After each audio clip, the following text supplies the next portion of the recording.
Hello and welcome back to the Indie Hour. As always, I am your faithful host, Ryan, and let me wish you a happy Memorial Day.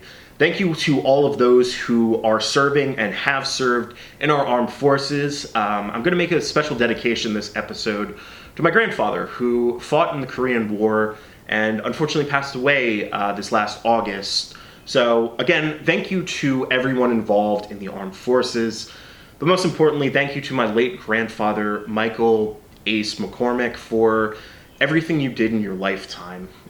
So with that out of the way, we got a heck of a show for you. I got a heck of a show for you this week, going to be reviewing the newest and biggest album right now in the indie scene, as well as talking about a ton of great singles by some very big artists. But before we start, I do want to mention that I didn't end up doing a bonus video this past Wednesday, so if you'd like to check that out, I have linked that down below in the description.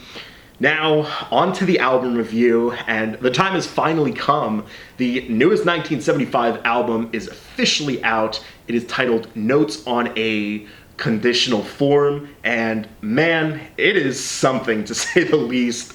Before actually reviewing this record, I do want to say that basically everything I say about this record is my own opinion and just my opinion. So if you share a different one, if you're a big fan of the 1975 and really did love this record, if you really hated this record, I should say too, that's perfectly fine. That's what's so great about music. It is, I would say, the most subjective art form. So out there, so people can have so many different tastes and opinion on what they enjoy and what they don't enjoy. So just keep that in mind as I'm talking about this album. I should say too, another thing I should mention before getting into it, I did enlist the help from my very best friend, Valentino, who is a way bigger 1975 fan than I am. Just full transparency, this is actually the first full-length album, the first full-length 1975 album that I've listened to from start to finish. And I talked to Val because I wanted the perspective of a 1975 fan. He's obviously been listening to them longer than I have. And just in general, Val is one of the most knowledgeable people I know on music, and I trust his opinion a lot.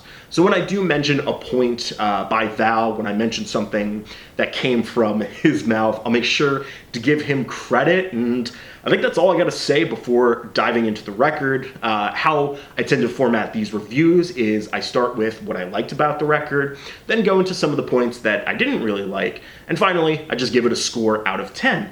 So let's start with what I did enjoy about this record, and I think is the best songs on the record. And those would have to be the acoustic ones, the slowed down ones. Those to me are the most memorable off this record. They were so emotional, so open, and really at times personal. And that's where I feel like this record really kind of hits its stride. Another thing I did really enjoy about this record was the amount of different sounds we got with this album. There was a punk style song, a reggae song, a almost boy bandish song.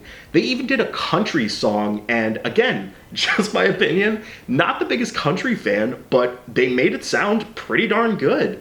This, to me, felt like a faithful country song and still sounded pretty damn good. So that's another positive thing to say about this record.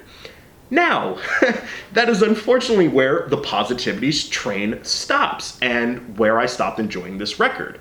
So we're going to get into what I did not like about this record, and to be honest, overall, I really did not like this record, and I will try to do as good of a job as I can going into the major points of what I did not like about this record. But there is some context that I think is important for this record, and some information Val, who I was talking about earlier, did provide for me with some background information. So to kind of help me understand this album, and that starts with this record technically should have been out in 2017. Which if you think about it, like when they may have started promoting it, it could have been at a festival or a concert. That could have been as early as 2016, so it's been a long time coming, and it's clear that they wanted to get it right and experiment and provide a lot of different sounds for this release. He did tell me too that of all 1975 records to start out with, this is definitely the weirdest one, not the best reflection of the overall band, which I totally understand. I'll be sharing some other stuff from Val and getting back into my opinion, and to start off with, the length of this record, in my opinion, is so unnecessary. It is an hour and 20 minutes, I think around 22 songs in total. And most songs, to me, there's just some tracks that it seems like they were trying to fill space, that they didn't have a clear direction. There's, just what I can hear, a lot of forgettable tracks on this.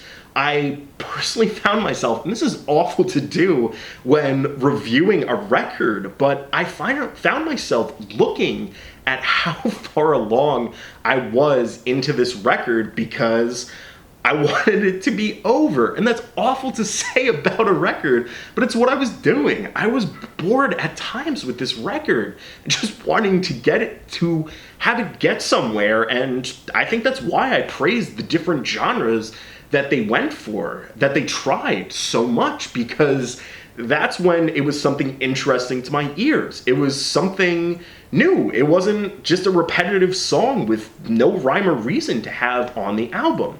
Another big complaint that kind of ties in with the length is that there is 4 instrumentals on this thing, and some of them just feel so unnecessary. I mean, the 3rd song in the album is an instrumental, and this is very like a nitpicky thing.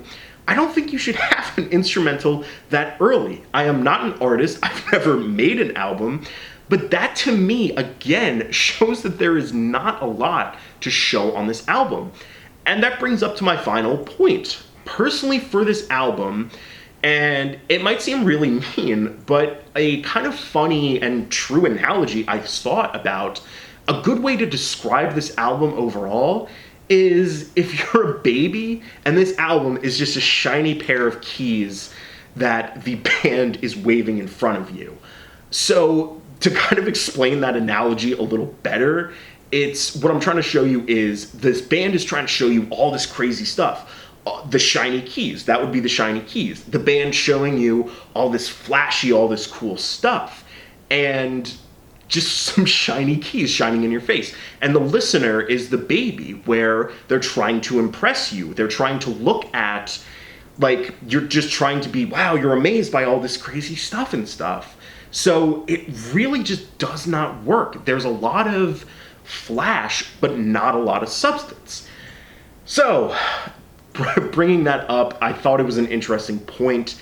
Some songs that the band would have, so I should say, too, that I should give a final ranking to this album. Before I do that, there are some final thoughts from Val, and he brought up an interesting point, which is something I wouldn't have factored in, but a really good point, which he doesn't see how this can translate to a live setting.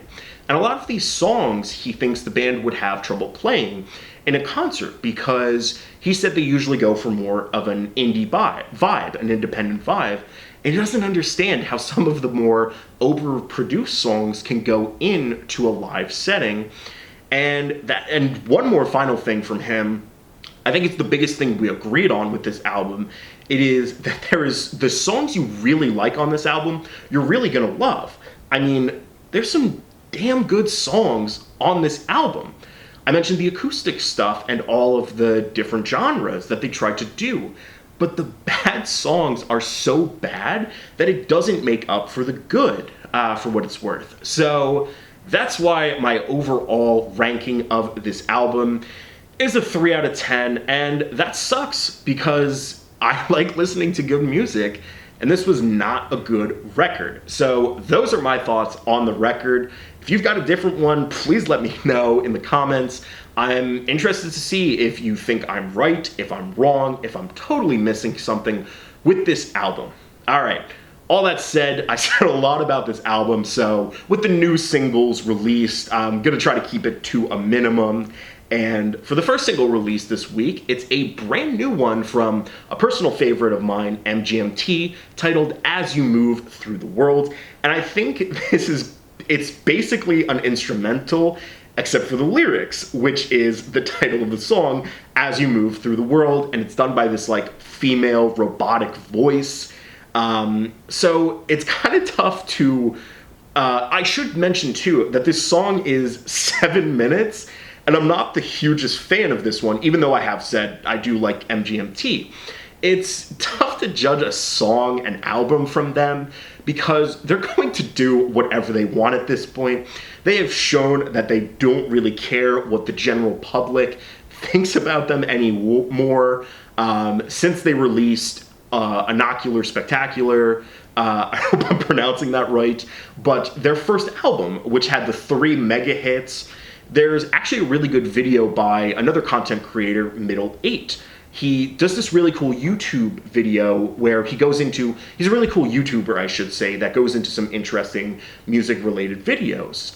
And specifically, he does one on MGMT that I think is really interesting.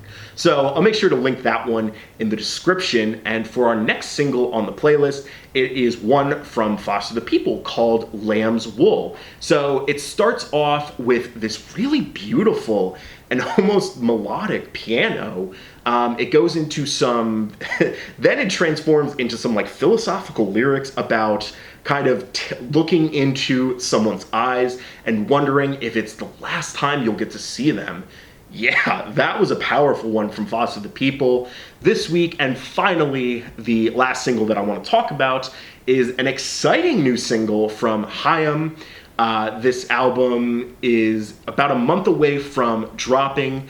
I could not be more excited about that. We'll definitely be talking about that album when it comes out.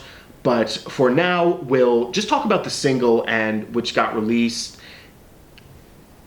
Oh no, it's still recording. My camera was flashing and I was like, what does that mean? So, sorry, getting back